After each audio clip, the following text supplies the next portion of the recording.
Hey, this is Chad with Be Gone for Good. Today, I'm going to predict the future of adventure motorcycling. Stick with me.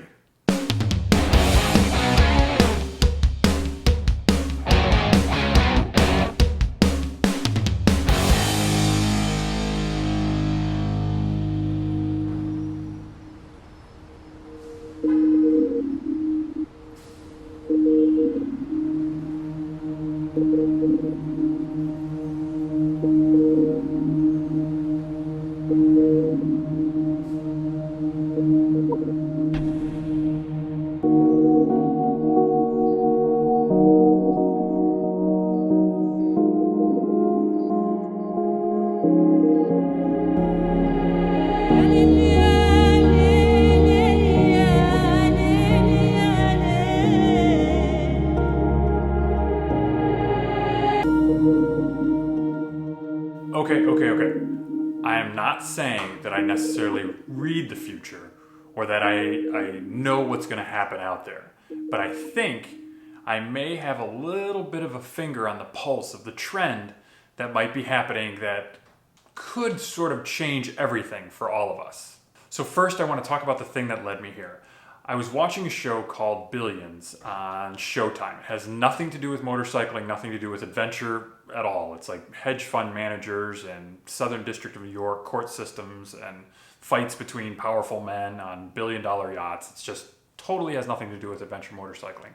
But in the trailer for the 5th season, something piqued my interest. Check it out. Click, click, boom. The game's already over. Game's not over, buddy boy. Not by a country mile.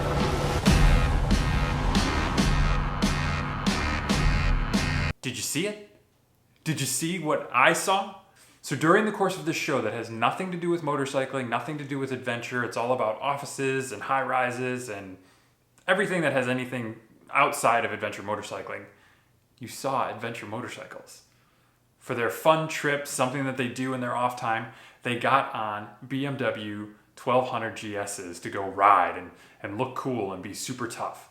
And you may think I'm crazy. The reason why this is important is that this is a show that has nothing to do with motorcycling, and yet they're featuring motorcycles. And in the past, those have been Harleys, those have been crotch rockets, and when you watch Fast and Furious, it's fast motorcycles, and when you watch James Bond, it's dirt bikes, and it's Harleys, and it's all this sort of stuff. But now, we're starting to see adventure bikes in places where otherwise it would have been other motorcycles. What I think that means for us, and maybe I'm wrong. If you think I'm wrong, leave a comment down there. Tell me how you think I'm wrong, or what you think this all means, or maybe my ESP is a little bit shaky right now. But what I think this means for us is that as these bikes become more mainstream, and not necessarily even mainstream in the sense that like there's thousands and thousands of new riders, but as it becomes this thing that people are introduced to more in these shows, I think you're going to find the excitement growing for it.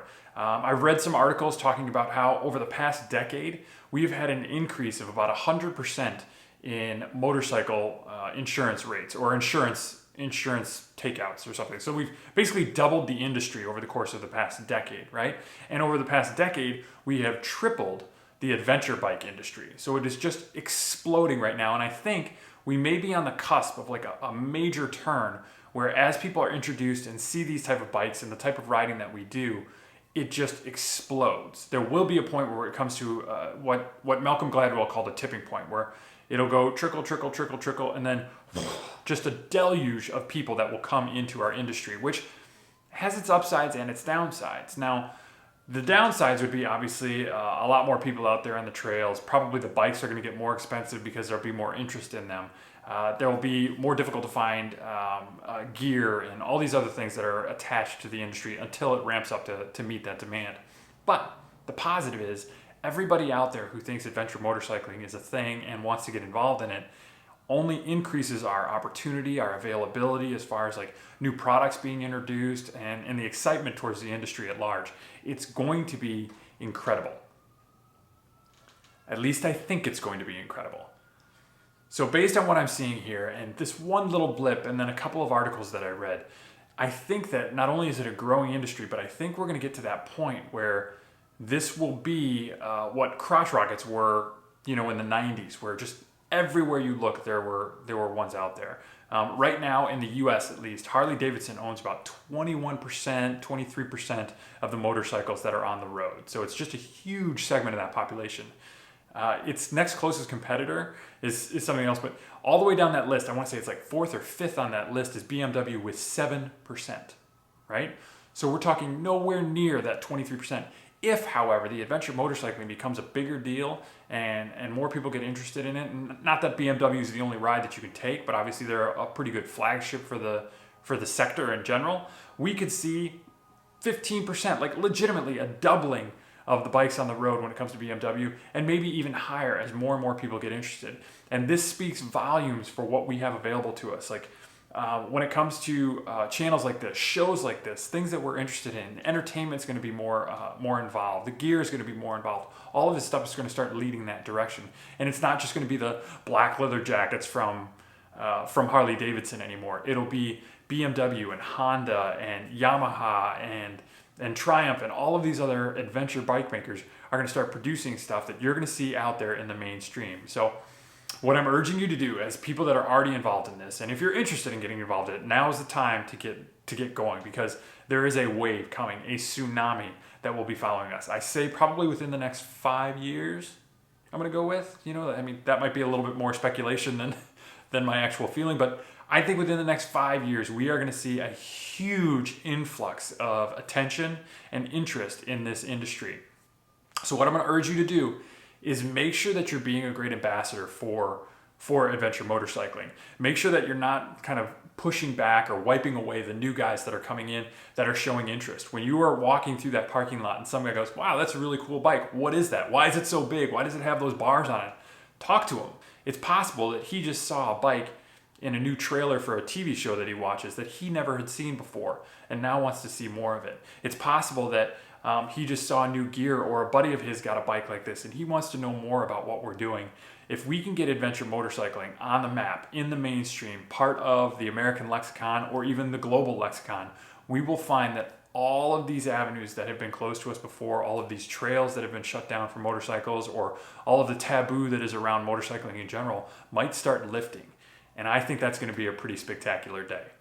I'm looking forward to it. I can't wait to be excited about this with some of the newbies that are going to be coming in. And as there get to be more and more, especially when the younger generation start figuring this out with these lower priced bikes from Royal Enfield and from Honda and from Yamaha, once they start getting on this, it is just going to be massive. Our rallies are going to go from 400 and 500 to 5,000. And I think that's going to be a pretty spectacular thing to see happening. So if you agree with me, leave a comment down below. If you disagree with me, still leave a comment, I guess. I still love the comments. Definitely leave a comment if you want any response. If you like what you're seeing here, if you want to be a part of the revolution that's coming, subscribe to the channel, hit that notification bell so that you get updated every time we're uploading videos. If you do want to support the channel a little bit further, there's a Patreon link down below in the description as well. For like $3 a month, I think, you can get added benefits being part of the club. There's stickers and coasters and giveaways that we're doing, and behind the scenes footage and all sorts of extra content if you want to join. If not, great. I appreciate you being here. I love that you're watching the channel. Thank you very much, and I'll see you in the next one.